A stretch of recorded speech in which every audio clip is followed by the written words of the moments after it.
reality is this is us just sharing of our conversations that we normally have together. So the disclaimers, don't take any of this personally. It is just our opinion. If you are triggered, feel it. Triggers are opportunities to heal.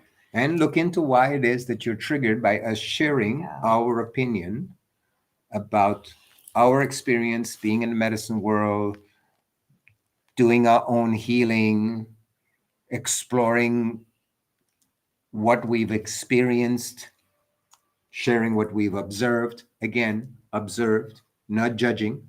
We are not here to judge anybody. So, well, and this is our healing journey, and these are the awarenesses and insights that we have had, again, personally and in working with soul brothers and sisters.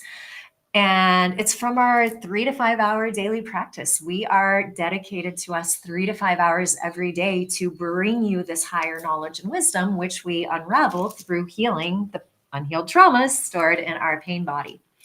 And this topic today is going to be a big one that, as I say, it's going to be one of the biggest blockages to really healing and coming home to your higher self. And what that means is embodying your higher self. One of the cognitive dissonance patterns, and before we get into that, I'll just share this as a little example to give you a segue into this theme, is this concept that we can never lose connection to our higher self. Our higher self's always there. We're connected to our higher self. We're whole. We're one. We're already divine. We're already God and goddesses. We don't have to heal. We're already gods and goddesses. And this is part of the cognitive dissonance because we have given our power to this belief that no work is required. We don't have to heal. We're just gods and goddesses. And our question is always, but wait a second.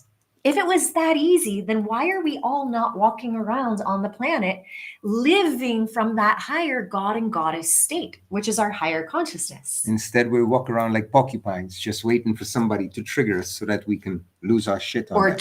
Triggering others. So before we go down the pathway, folks, just so that you know, I know that there's quite a few of you who follow us every time we do a live. I know we've been missing the last week, and not missing. We've been busy with retreats. So we do run a retreat center, so that everybody knows. So when there are clients in town doing a one-on-one retreat with us, we are not going to be online. Of course, we can't take the time away from the client. So we are going to try and do these as often as we can, at least every week. But if we can't, again, just bear with us. There's a flow. We're not set to a rigid structure. Absolutely. So cognitive dissonance, let's dive right in because there's a lot that we want to share about this. And to give you a brief definition of what cognitive dissonance is two contradictory beliefs. So now how does this tie into the age we are in and this journey, call it healing journey, an ascension journey, the great awakening journey, the journey home to your higher self?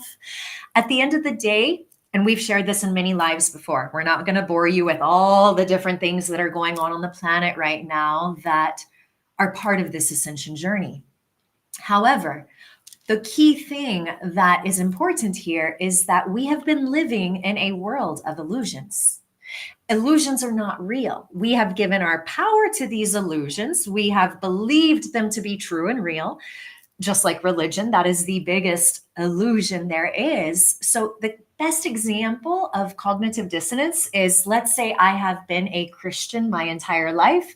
I believe God is external from me. There is this man in the sky who is all judging, and he gets to decide when I die whether or not I go to heaven or hell. And then you come along and you burst my bubble of religion and you tell me that religion is a lie. Immediately I go into cognitive dissonance. Wait. I have two contradictory beliefs here. From the time I was born, my family, my grandfather was a preacher, society, everyone around me has given their power to this man in the sky. I remember we're frozen up, eh? We're not frozen here. Okay. So when we are unwilling to look at these Bear with us for a moment, folks. We are It's just technology. frozen. So we are No. just We're not frozen on this, so just we'll let it be. okay. We'll be good. All right, not a problem. If anybody see, we're not frozen now. So back to cognitive dissonance. When we talk about these themes and topics, technology doesn't really like it, so it likes to freeze.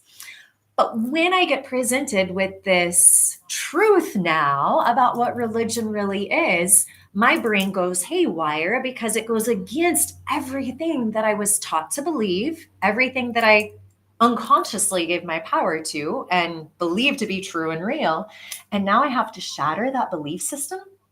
That creates cognitive dissonance, which is uncomfortableness, brings up a lot of fear, anxiety, shame, guilt, regret. Oh my God, how am I going to tell my family that I'm breaking free from this belief that I've given my power to, that they are still deeply embedded in?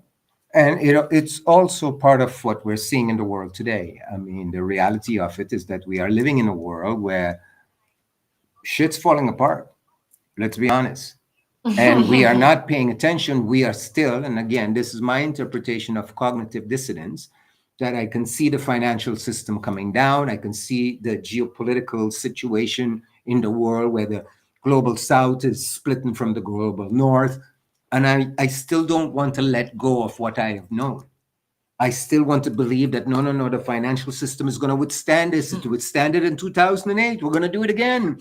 We're not going to worry about it. We're just going to keep moving forward instead of looking at it realistically and going, oh shit, we're in trouble.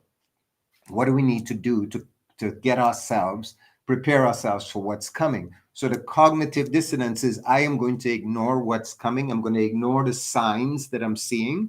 And what I was sharing with Shelley recently is the supervolcano option.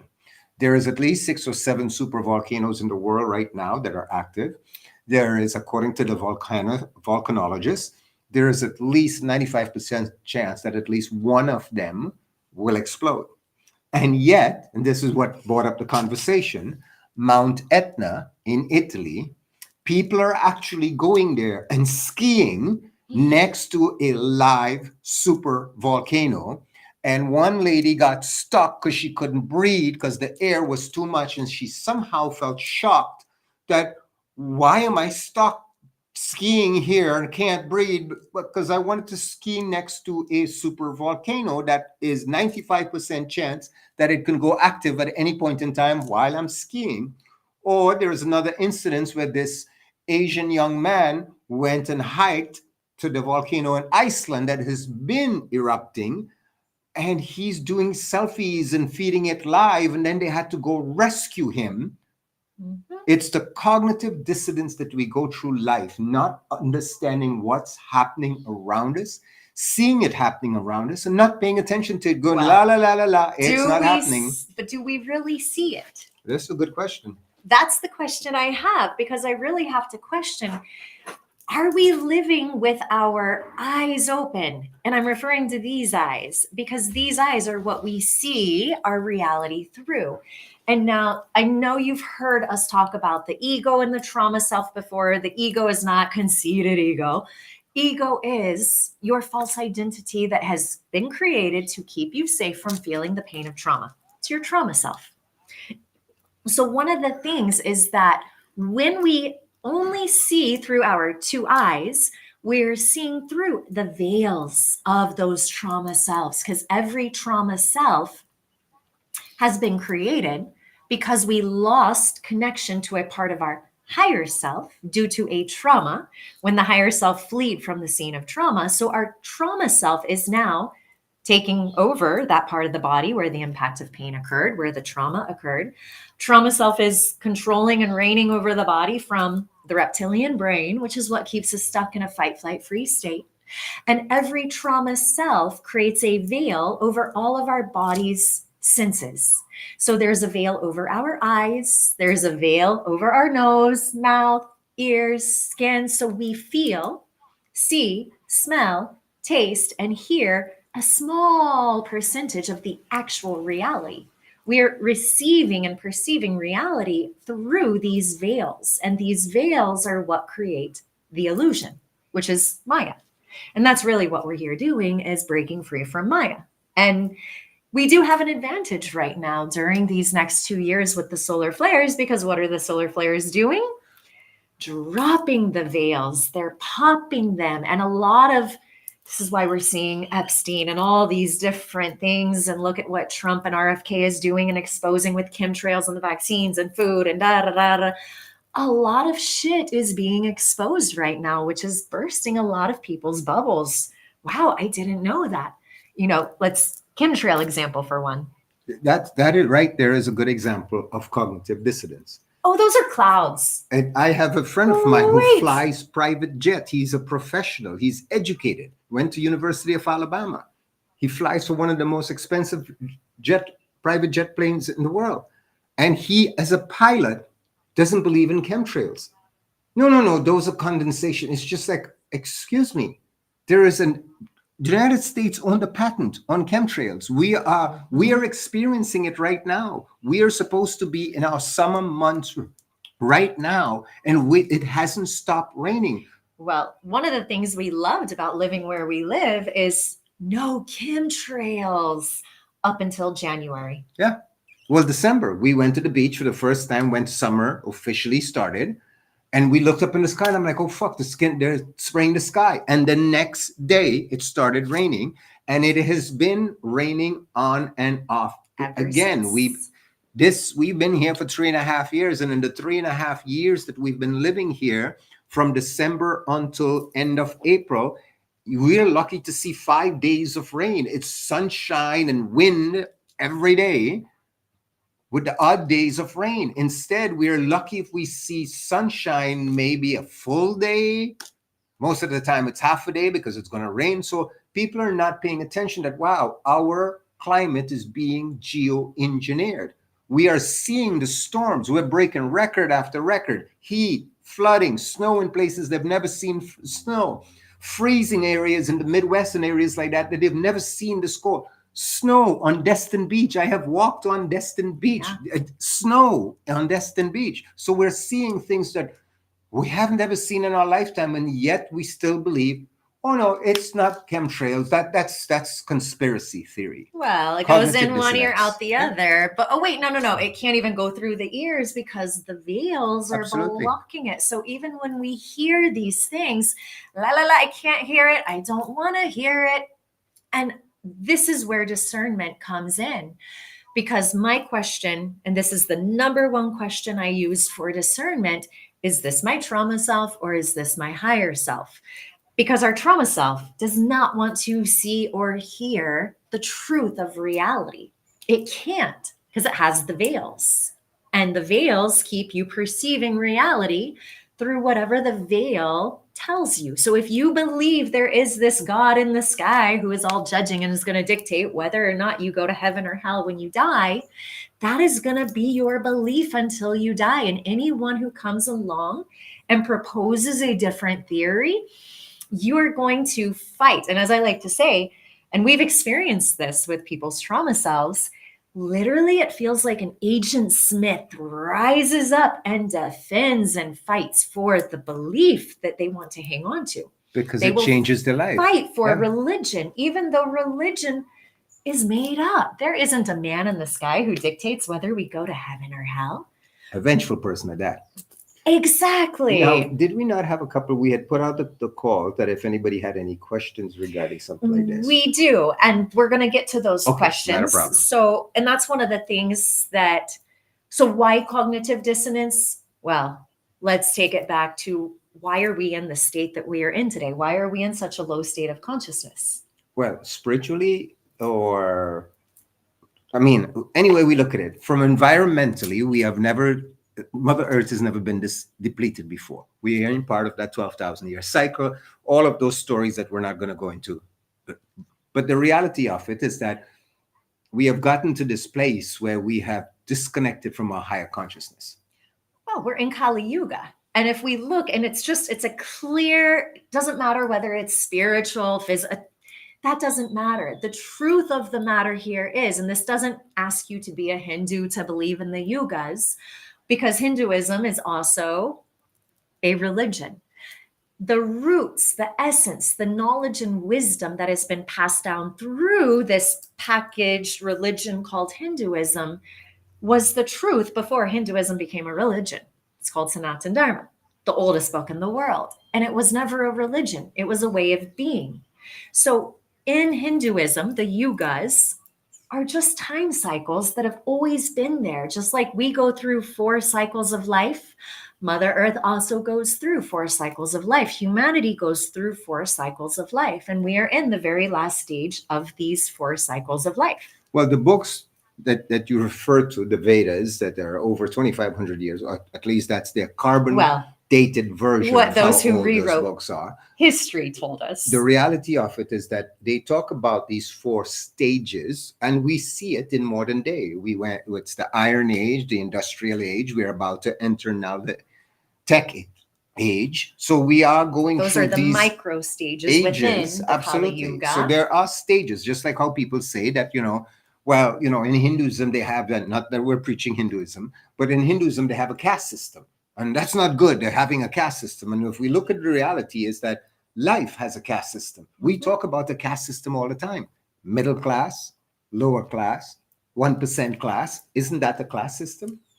So that is also part of the cognitive dissonance, is not being able to see that we're saying that these things isn't right and shouldn't be happening, but we're living in it and not realizing that the same things we're saying that I'll use the caste system as an example.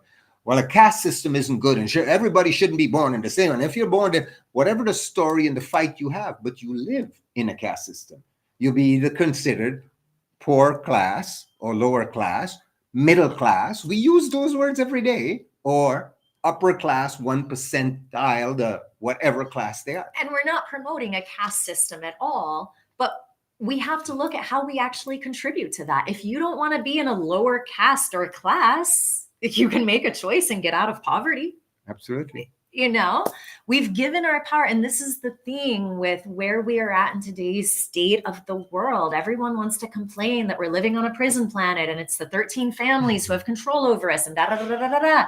And while we're not saying that that's not true, that does exist in the world, that's never going to change if we don't do something to change it, because we are part of the problem. We contributed to it being that way.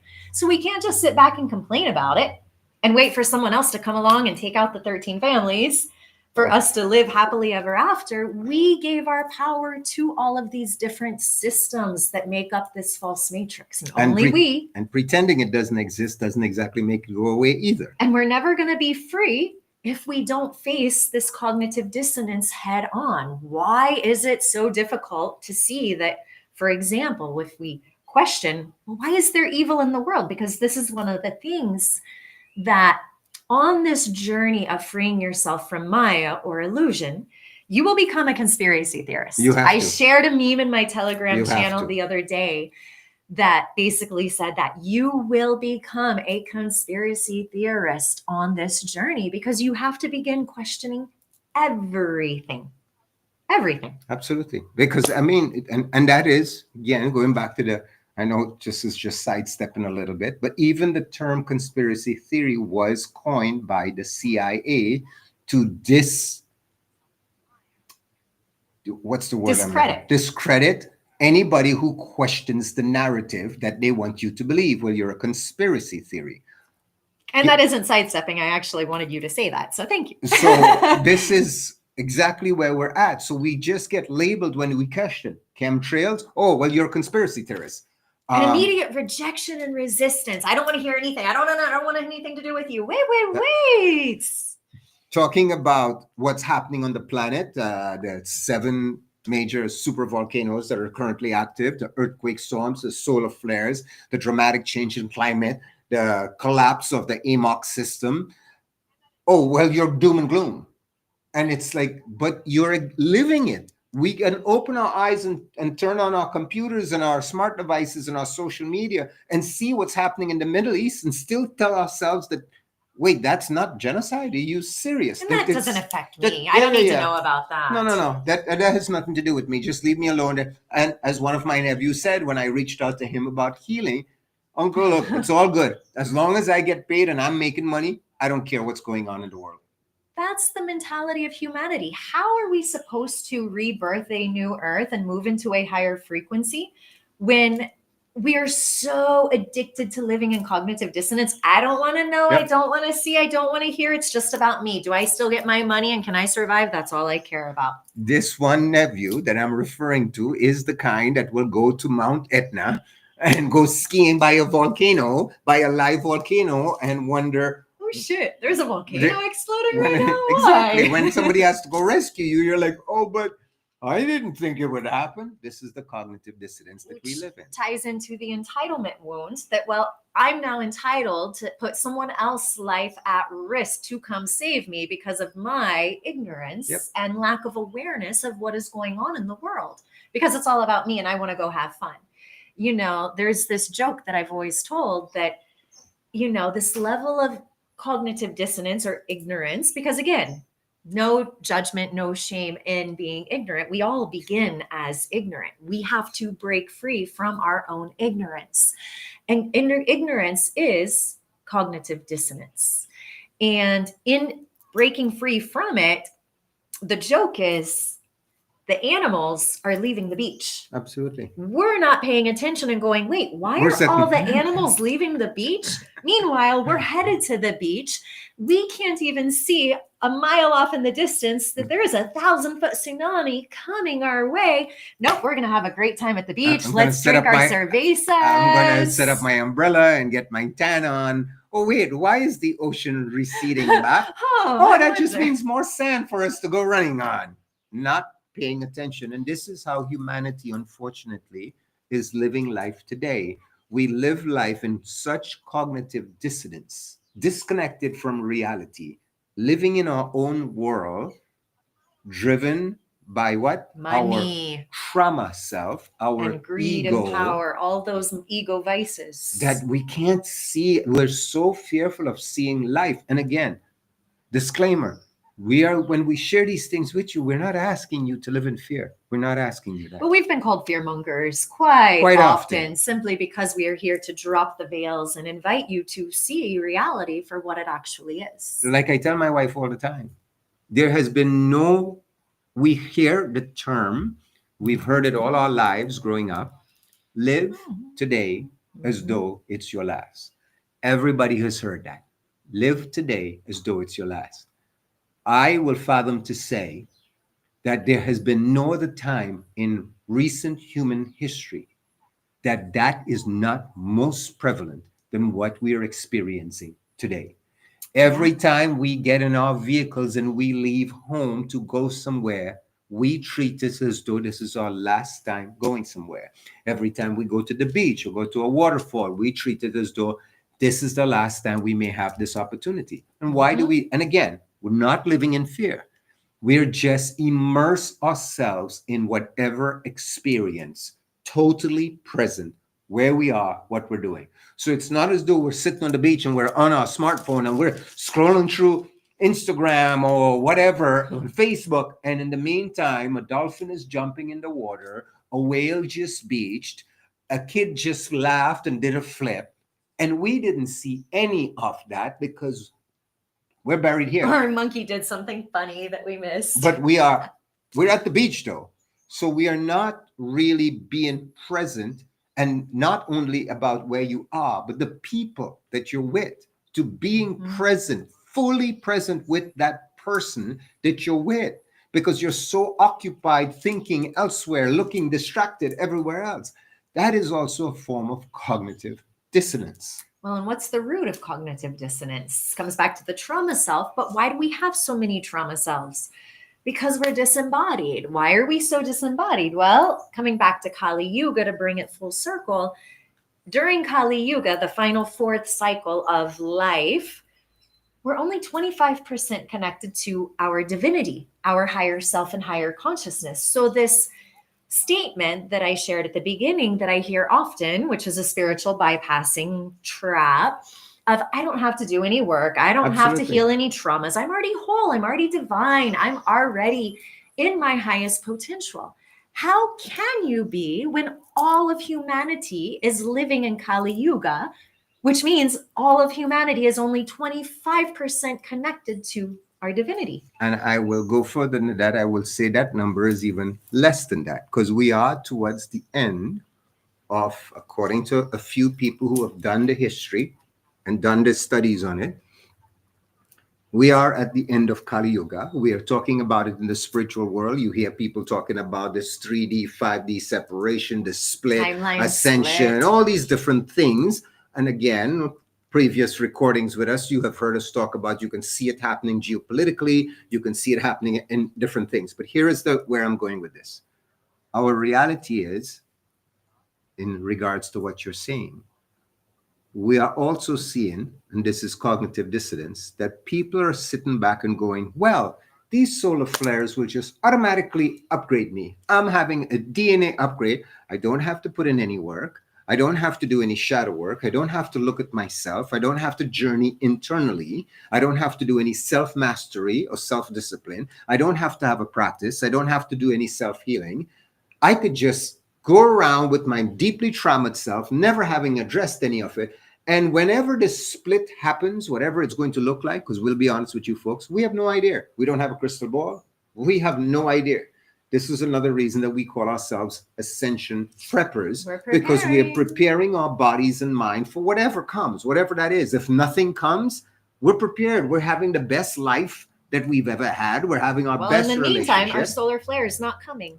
But and our solar flare is not impacting our body, our emotions, absolutely. Our health. So it's the preparation. It's not necessarily preparation for one big massive event. It's a continual preparation. It's a continual preparation. And ascension is a continual. It's not one day, massive Pleiadian starship is going to arrive and pick up everybody and they're going to ascend to another planet. Like, this is part of the cognitive dissonance too. So this is one of the things that Shelley and I often talk about. I would love to be able to have a conversation with one of these starseed, Pleiadians, whatever labels that people want to call themselves, who are just waiting for an automatic DNA, or what's even worse is what we have been hearing online lately, is everybody seems to think that they're already in 5D. And I'm sitting here going, wait, what? You talk about cognitive dissonance. You're already in 5D. Oh, yeah. I heard a very educated person saying that the other day, that, oh, yeah. We are already in 5D. We've already made this ascension jump. And I'm like, did I miss the note on that day? Because we are putting in between 3 to 5 hours of our self-practice and our self-mastery every day. We are still connected to this earth. We still see the wars. We still feel for the people who are involved in them. We still feel for the people who are living on the streets and the vets who are no longer getting service from their government. We still feel the pressures of inflation and money and what happens if the monetary system crashes down. There's still survival fears, are there not? So how could you be in a fifth dimension? Because again, my understanding, and again, I'm not an educated person to be able to argue with anybody, but I would love to have this conversation. This is my 3D reality. So my 3D reality includes triggers, traumas, the fact that there are some concerns about what the future is going to look like. There's concerns about what the weather is going to look, or if one of these super volcanoes go off, what's going to happen, not if, but when. So if I'm in the fifth dimension, that means I am two frequencies, and that's really all these dimensions mean. It's a frequency upgrade, right? So if I'm in two frequencies above what I'm experiencing right here in 3D reality, my logical way of thinking of this is that means that this stuff that's happening here on this earthly plane in this 3D construct that I'm wearing should not affect me. If I'm in a fifth dimension, it means that I'm now two frequencies higher, which means this physical body should really not matter to me. The house, the car, none of this should matter to me because I am two frequencies higher.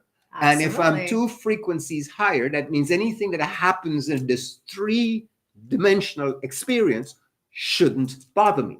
So all the people who are claiming that they are in already fifth dimension, and oh yeah, again, I will always refer to this one gentleman I used to follow in TikTok, who he is in Costa Rica, an Australian gentleman who's a psychic and whatever else he labels himself, that he communicates from this fifth dimension. And I questioned him. I'm like, brother, can you explain to me how are you communicating with me? Because I can acknowledge that I am still in this three-dimensional experience because I'm experiencing everything. I turn on the news, I see what's going on. I have friends who are losing jobs.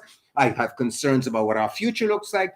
So if I am putting in all this work and I can still feel very much as part of this three-dimensional, how are you moving into telling your followers that you're already in 5D? And if you're two frequencies ahead of me, how are you communicating with me?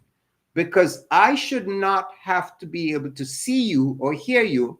And his response was, oh, I just come into this channel just to be able to communicate and step back out. And I'm like, what? So you share the very logical masculine. Okay, A plus B doesn't add up. And I'll share now the feminine or the more spiritual aspect of things. And there are monks who talk about this, that yes, there is a timeline shift occurring on the planet. A lot of people are discussing it. But again, from the spiritual feminine aspect, from the body portion, if the fifth dimension is two frequencies higher than the third dimension, and we don't need this physical body, then don't you think we have to actually shift our frequency to, just like on our radio? So let's say this third dimension, we're tuned into 90 FM. The fifth dimension is 107 FM. How do we go from 90 FM all the way to 107 FM without changing the dial on our radio and changing our frequency? Well, I have two answers for you. Okay, share that. And then I have another analogy, so don't get too lost on any tangents. One, well, one of the chosen 144,000. Yeah, well, about that. So I will automatically get that. Or two, or my DNA will automatically update. Well, and that's what I want to talk about. So coming back to my first tangent is coming back to the consciousness scale. We've all seen the consciousness scale, 0 to 1,000, shame, guilt, all of these lower frequency emotions are at the bottom. Peace, unconditional love, harmony, unity, wholeness is 1,000. It's at the top. Our bodies, and again, I wrote somatophobia. I can't remember the doctor's name who wrote The Body Keeps the Score. The body holds every single memory through the fascia. It's the sacred record keeper of every memory of our soul.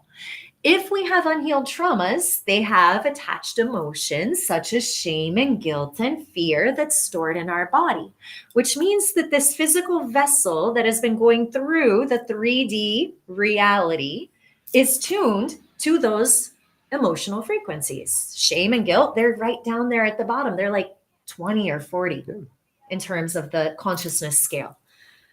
So how, with shame and guilt and fear stored in my body, which keeps me at this frequency, this lower state of consciousness, how am I going to just poof, like the magic dragon, be in the fifth dimension without addressing any of this? It's an automatic upgrade, don't you know? Didn't you get a note?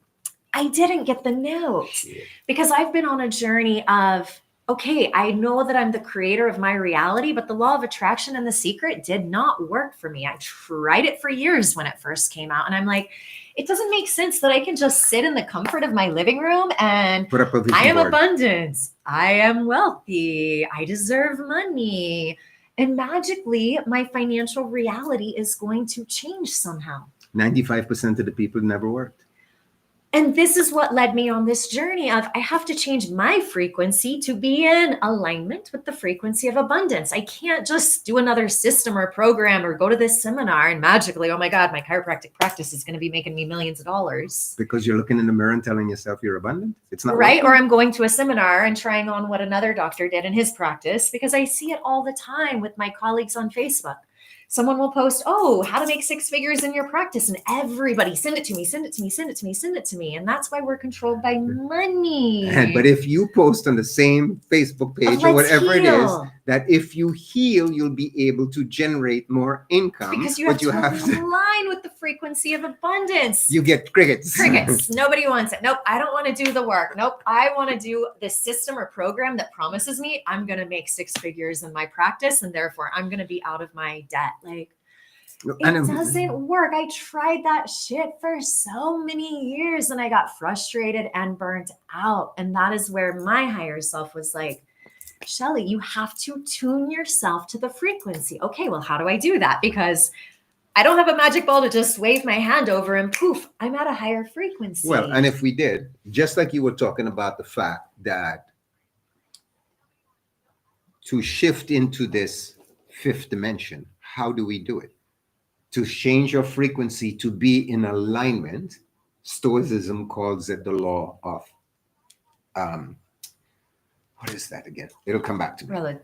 There's a lot of laws. So the reality of it is that, like you said, how do we shift? If we could easily just say a magic word, look ourselves in the mirror and say it, or do whatever story that's being told out there is let me show you how to do this quickly, then so many people would have already shifted, no? Don't you think? So many people would be healed, live in higher frequencies, live an abundant life. Why isn't it around us? Why are we not seeing it around us? Well, and again, a question I have for everyone who thinks they're just going to magically ascend.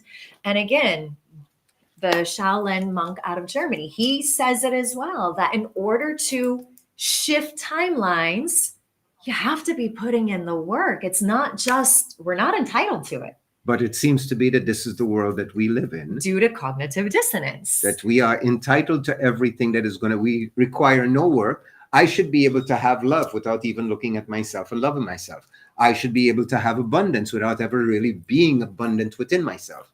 I should be able to have whatever I want with absolutely no work. It should just, I'm a good person and I should just be handed to me. Well, and this brings me to the healing perspective side of things about how we have cognitive dissonance even in our healing. Absolutely. And this is why so many people get triggered when I question them. Okay, so you do this modality or that modality or whatever modality it is, isn't working for you. Oh yeah, all my modalities I do work. No. Let's really take an honest look at what modality you're doing. If you are doing a modality that requires you to give your power to someone else for them to put their hands on you to facilitate healing, that's not working because you're giving your power away. If you're doing a modality from your reptilian brain, you're never changing your state of consciousness, but your ego, trauma self in that reptilian brain state tells you that you're magically healing because, you read something, oh, I let go of that. But you let go of it from your reptilian brain. Did you drop into your body and let go of it? So a really clear example is right now in my sisterhood, I empowered my sisters to vote on a theme for March's womb Kriya ceremony things. So inner child is what came up. Okay, we're going to dive into the inner child. Let's go into that because, our inner child has been locked away behind a cage to keep our inner child safe so that our inner child does not get hurt from all the traumas we are experiencing. Trauma after trauma. The more trauma selves our ego creates, those trauma selves are the bars on the cage to keep our inner child pure, innocent, and safe. So one of the sisters actually shared, I've done inner child work before, but I never met my inner child, but I think this time it's going to be different because now she's actually in her body. And that's the question that I posed to her. Okay, so how can your inner child is locked away in a cage within your body, wanting to come out, but it can't because it's been in this cage, this prison to keep the child safe. How, when you do inner child work, where are you doing it from? Shadow work, any kind of this work from a purely mental, logical state, the state of consciousness you're in on a regular basis is a lower state of consciousness. It's the fight, flight, freeze state that your nervous system is stuck in. It's from the reptilian brain. If you're not in your body, how are you ever going to free your inner child? If you're not de-armoring and tearing down those bars on the cage around your inner child, how are you ever going to meet your inner child? Well, it goes back cognitive dissonance, like you and I always talk about. So we have these conversations with people who show up with our book readings or different ceremonies. We are the arresting officer. We are the jury, the judge, the warden, the prison guard, and the prisoner. And we have the key in our hand. And we are the only ones who can free ourselves from our self-imposed prison, but we think that somebody else has got us locked away. Yeah. Cognitive dissonance. And we're waiting for somebody else or something else to come along and do it for us. Huh? Now, the second tangent I wanted to go on is about the DNA upgrades. Now, while every life form on the planet is receiving the solar flares, these high frequencies that are flowing into Mother Earth right now, every life form is receiving DNA upgrades. Yes, that is occurring. However, what's the cost of those DNA upgrades? How do you know you're receiving them? From a mental state? Well, it's occurring in the background, so people can't feel their DNA being upgraded. But when you are embodied, you can actually feel your DNA being upgraded. Now, the thing is here, though, that in order to receive that DNA upgrade, what is the cost? There is a sacred exchange for everything. Like everything else in life. So just because the high frequencies are flowing in, your DNA is reorganizing, recalibrating, it's upgrading, it's got to toss some shit out. So a purge comes along with the DNA upgrade. Absolutely. A purge of either physical pain or symptoms, emotional pain or symptoms, mental pain or symptoms, energetic pain or symptoms. I mean, I've got this pain in my arm today. It's just like, it's an energetic pain, but I keep feeling it. It's like, okay, yeah, solar flares, there's strong solar winds coming in. It's your sacred secretion tomorrow. There's a lot of alignments. It's new moon today. So there's a lot of cosmic alignments that for most people, they're just going through life not feeling anything. For us, we're aware of, oh, yep, we can feel these energies flowing into our body. So we can feel the DNA upgrade. Well, and for us, but let's be clear about that. For us, the DNA upgrade looks like what? It shows up as pain in the body. It shows up as, wow, why am I so short? Why do I feel so triggered? Why is it that there is a lot of things that are making us uncomfortable? And that's how you and I differentiate. That's and the purge. I bet you there was a solar flare. Sure enough, we go online and look, yeah, there was a solar flare a day or two ago. And look, we just had a brother who, he's consumed a lot of these sacred medicines recreationally to the point of misusing and abusing them. And now, no, I don't want to do any of those drugs, as he calls it. And it's like, wait, hold up. There's a big difference. And this is another version of cognitive dissonance. So those drugs were medicine when you were consuming them recreationally. But now that we're inviting you to consume them in sacred ceremony with an intention to check in rather than check out, with an intention to heal rather than to numb or escape. No, I don't want those drugs. Well, wait a second. They weren't drugs when you were using them recreationally. Funny how that is. So we use cognitive dissonance to reason, justify, and deny that which our trauma self doesn't want to see. So with the DNA upgrades, there is going to be a purge. For him, he feels lost. He has no purpose in life, just feels like drifting. Which way do I go? Yeah. What do I do? And a lot of people are going through that right now. A lot of people are either experiencing some sort of disembodiment, even more so than they felt. Disassociation with life, questioning, why am I here? Is this, I just set one of my brothers a question. And I go, do you ever look at life and wonder, like, was this your purpose? You look around at the rest of our siblings and you start seeing their life and you go, was this it? This is what I showed up on this planet to do? And people want to fight a lot more. I've been steering clear of the online forums simply because anything I'll say, it's like people just want to fight. They get offended. Yep. They're walking, talking triggers. Even then, when you give them a disclaimer and go, this is simply my opinion. It is my observation. I am not saying I'm right. I'm not saying I'm wrong. This is simply my observation. No, you can't believe that, and you can't say that. How can you? Sharing knowledge and wisdom to empower humanity, that can be triggering, and this is cognitive dissonance. So now the questions. The main one is, how do I navigate all these emotions that show up when I'm popping through these veils of illusion and I'm seeing videos that go against what I've been taught to believe, that go against what my family believes, that goes against what I thought was the nature of reality. So how do we navigate it? You navigate it simply by recognizing that, look, I know nothing. We question everything. Trust me when I tell you, we question everything. Is the world round? Is it flat? Is there life beyond the ice walls? Is there other dimensions? Is there other beings that are living in mountains? Is there tunnels under the world? Alternate Is there alternate realities. reality? Because even for people like us who are doing the work and who are dedicating ourselves to our self-healing, this is our full-time job. We have literally checked out from society and says we're done. We're done in the corporate world. We're done trying to chase money. What we do is simply helping ourselves and helping humanity. So we dedicate ourselves. So we see all these things coming at us that makes us question everything. And this is the state that we are in now, where you should question everything, but don't be attached to any one thing. Like you say it best, flow. What works for me? What makes me feel good? Not in a what I'm programmed to feel good about, but what does my soul feel? If I hear something, if I read something, I feel the vibration of that. Well, hold that thought, because that ties into the next question. How do you discern what is true and real if You've been there's programmed so many much, yeah? trauma selves? How do you feel if you're disembodied?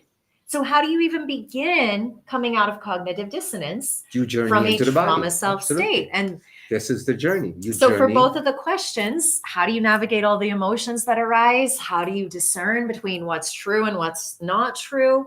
Daily practice. If you do not have a daily practice that is guiding you into your body, where you are transmuting the pain body that's associated with the trauma self that keeps you stuck in your reptilian brain and lower state of consciousness, then you're never going to be able to discern. You're going to be trying to discern. It's With like my all the- cesspool analogy. Yeah. I'm in a cesspool, but I'm trying to discern whether or not I'm in a cesspool. How's that gonna work? So the navigation for us, and we can only speak for us, the navigation becomes where I can consume a lot of information, but how much of it I really hold on to? I look at everything as, that's interesting. It's neither right or wrong. It's interesting. Not good or bad. It's interesting. Leaves it Okay, open. so we are going to literally, we've put it out there. This is not about whoever wants to get offended, be offended. We are literally talking about a mass extinction of the Palestinian people. We're putting it out there. Trump just said it. Wipe them all out. Send them to other countries. Get rid of them, because we're going to turn this into a real estate deal. Take. It's occurring here on the lands here as well. So what you can have a choice. You can either allow yourself to be caught up in that, or realize that, okay, you know what? Whatever needs to happen, I can still feel empathy, but I'm not going to let that control who I am or what I do. That's not saying that I don't want to know. I'm just going to bury my head. I don't want to watch any videos with that. I don't want to hear about it because it's going to spin me out. No, you can't run away from it. You still have to look at it, and you have to take it internally. If you have a daily practice and go, let me see what this feels like internally. Let me play with these emotions while I'm in my practice. Let me think some of the thoughts of some of the ideas that I've heard and try it on and see how it feels in me. Does this feel like truth to me? Not programmed truth, but higher truth. Well, how would I be able to differentiate that if I'm in my reptilian brain trying to process it? This is why it's so important to have a daily practice, because in a daily practice, if you're doing a practice what we do and what we recommend the people who talk to us do, which is pushing your body to the uncomfortable places, pushing your mind into uncomfortable places, self-mastery. And once you're doing that, neuroscience tells us this, that anytime you do anything that is uncomfortable, whether it's a thought, whether it's a process, whether it's a breathing technique, whether it's a yoga position, whether it's laying on a bed of nails, every time you consciously do something uncomfortable, you are literally growing the midbrain. So then my question for you is, from a disembodied state, laying on a bed of nails, is it growing the midbrain still? You still If are. If You you're still disembodied. are, but if you're disembodied, because remember that's the pressure of what's going on in the mind. Because there's a lot of, and this kind of ties back to cognitive dissonance, and this is another deep dive portal, because there's a lot of people that come to our womb kriya, hara kriya ceremonies. They've attended for over a year. They're going through the motions, they're doing things uncomfortable, they're pushing their body, just like in the gym. People push their body to the limits, but is their midbrain really growing? Because if they're not embodied, I lived in the gym. So this is where my analogy is coming from. And this is to help you all discern, am I doing something just going through the motions, or am I actually in my body? Because to create the neural network to get the midbrain to actually grow, we have to be in our body. I lived in the gym. I deadlifted 300 pounds once. Yeah, my midbrain grew. I was lifting a lot of weight, doing a lot of uncomfortable things, but did it grow to my advantage to get me embodied? Not at all. Not at all. So this is where, when you show up in our ceremonies and you try on this body mind synchronization framework, we're guiding you and pushing yourself to do the uncomfortable that is healing. We're not saying go to the gym and do something uncomfortable from your disembodied, disassociated state, because is it healing anything? No, the sole purpose to get your midbrain to grow is to heal. That's the only way we can truly exit cognitive dissonance, because we can go through the motions all day long. We're not healing anything, because if we ever want to truly be free from Maya or illusion, we have to start shifting the scale. So in Kali Yuga, if we are 25% connected to our divinity and we're constantly disembodied, disassociating, da da da da da da da, then how is it that going through the motions and doing something uncomfortable, but never shifting that scale from trauma self is online all the time to higher self is 25%, maybe hiding back in the distance? How are we ever going to shift the scale to be able to discern? We have to get it at least to that point of, okay, higher self is at least somewhat embodied. It doesn't have to be 100% embodied, because that means then we're 100% connected to divinity. Well, that's the journey of self-mastery. But at least the more your higher self is embodied, you're not just going through the motions, then you can begin to discern. Because now your higher self can feel in and go, this is a higher truth. And the question that I asked a recent brother of ours, especially regarding this whole, Israeli-Palestinian conflict, this war that's going on, is your higher self Israeli? Is your higher self Jewish? And immediately, oh my God, no, that's how you discern. Because the programming says, well, you're Israeli, you're Jewish, you're this, you're that. It's just like my programming says I'm American, I'm this, I'm that, I'm blah, blah, blah, blah, blah, blah, blah. But at the end of the day, is that my higher self? No. And that's a quick, easy way for discernment. So whatever it is that you are trying to discern, well, is this true or not? Check in. How does this impact my higher self? Would my higher self care? Does my higher self have a point of view? Is my higher self attached to this as a label? If no, well, then that's programming that I've bought into. That's an identity that I've connected with and labeled as, that keeps me stuck. Now, one of the questions that people would ask, and they should be asking, is how do I know? And so for different people, we can't speak. There is no cookie cutter one answer will answer that question. That am I discerning from my higher self or my trauma self? How do I know that whatever practice that I'm doing, is it working or is it not working?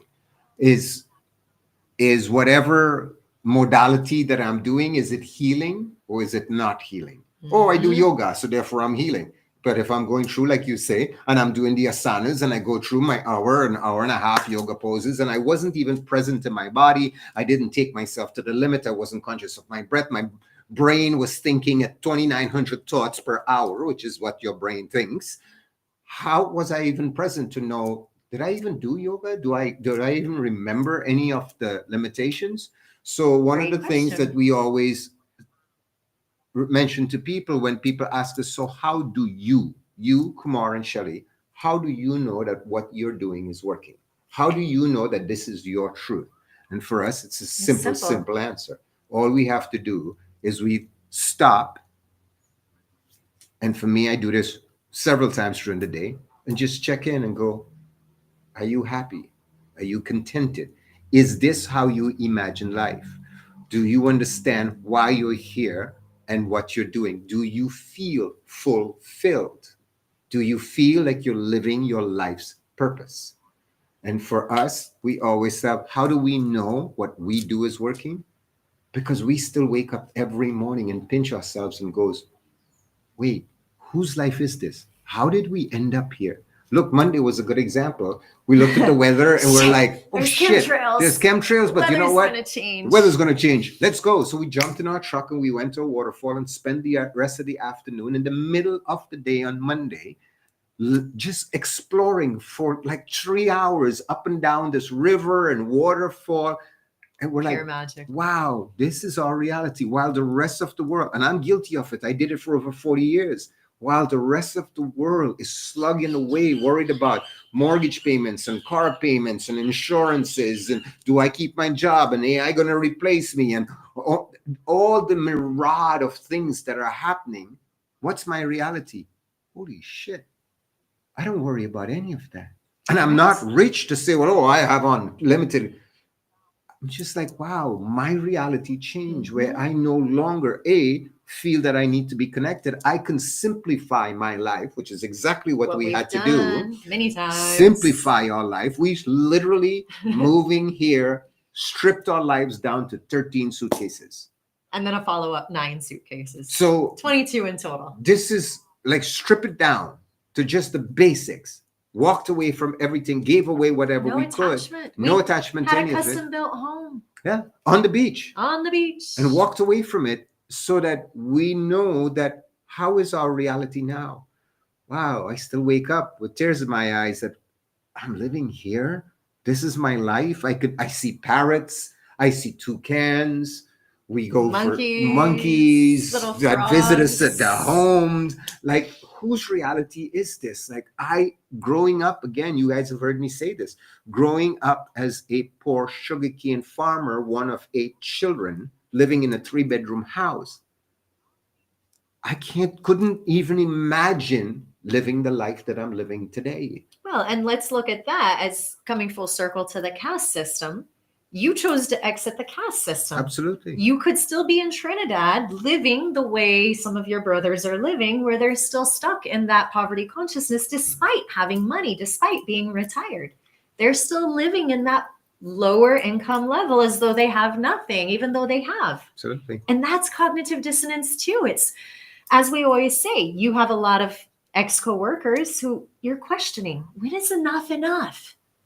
Like, when is enough enough? Got to keep working more. I need more money, more toys, another big boat, another house, another this, another that. Like, when is enough enough? Because, and I know we're running out of time, so I will address that.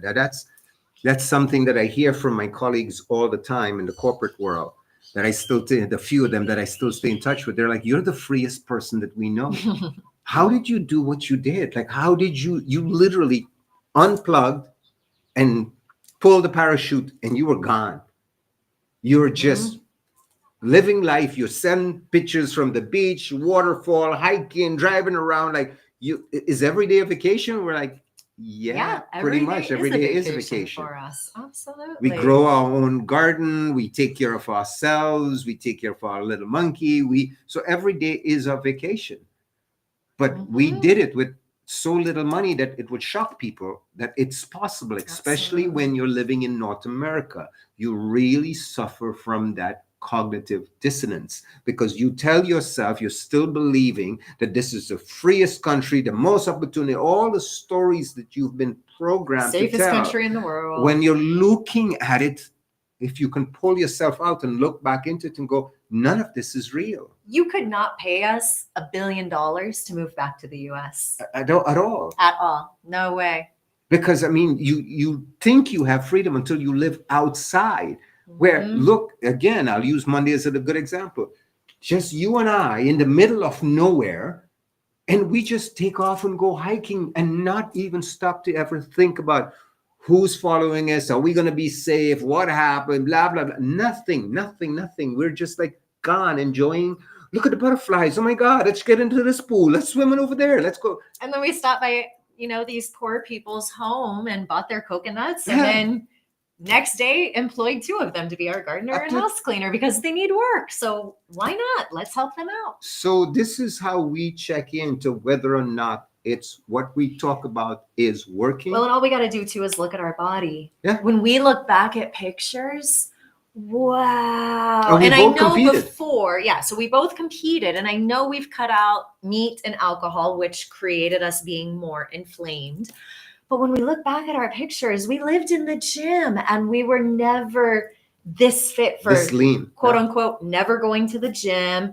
Don't need a gym when you have a daily practice. And a lot of people think the daily practice is, just breathing and sitting and meditation. It's not. We survive on 4 or 5 hours of sleep a night, and yet we have full energy all day long. 1 to 2 meals a day. 2 meals a day. Yeah. We can fast. I mean, we're shattering all of these beliefs and illusions that we once gave our power to, especially around this concept of meat. A lot of people think they need meat for protein, to ground, to blah, blah, blah, whatever the story, reason, justification, or excuse is. But again, it's just been a lie that's been perpetrated that you gave your power to, that cognitive dissonance now says, no, you need meat. You better not give it up. Or you need that next drink, or you need whatever it is. So with that being said, thank you all for joining us in today's live. A few announcements. There is a womb steam ceremony this evening from 8 to 10 for all the women out there. Saturday is the next womb kriya ceremony. We're diving deep into transmuting all the undigested shit that basically keeps you disconnected from your inner child. That's from 10 to 11:30 Eastern. And then Sunday is the next men's Hara Kriya ceremony, same time, 10 to 11:30 a.m. Eastern. And both the Womb Kriya and Hara Kriya ceremony are free if it's your first time. If it's your first time. And then our next ceremonial book reading is Friday, March 14th in honor of the lunar eclipse, which also falls on the full moon, which happens to be a blood moon. Beautiful. So we've got a lot of big cosmic alignments coming up to help shatter these veils of illusion. And whatever cognitive dissonance shows up, feel free to reach out and ask us questions. We're happy to answer them. We will. And we look forward to seeing you in a ceremony soon. Thank you, Have a beautiful folks. day. Much appreciated. Bye-bye.